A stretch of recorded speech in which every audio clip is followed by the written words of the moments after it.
dat de maatregelen van de VS invloed hebben op Curaçao. Het gaat natuurlijk over de internationale commotie, over Amerika dat Groenland wil hebben. Dat dreigt met allerlei tarieven voor invoer en dergelijke.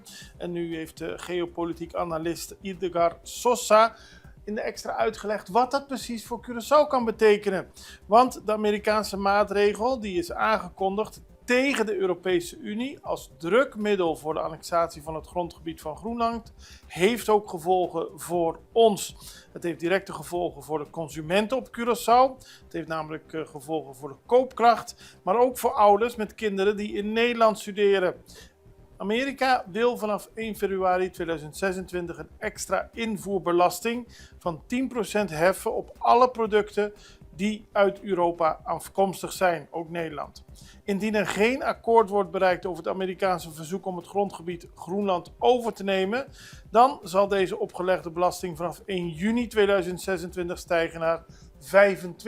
Het zijn dreigementen die ongekend zijn, waarvan men op de Europese Unie is geschrokken. We hebben later in de uitzending meer aandacht voor de Europese Unie in samenwerking met de Mercosur. Daarover later meer. Maar de situatie zoals die nu op tafel ligt, Amerika verhoogde tarieven uit Europa, heeft direct gevolgen voor Curaçao. Wat we eraan kunnen doen is een volgende vraag. In ieder geval de situatie goed in de gaten houden. Die annexatie van Groenland vinden veel landen kan niet op zo'n manier afgedwongen worden.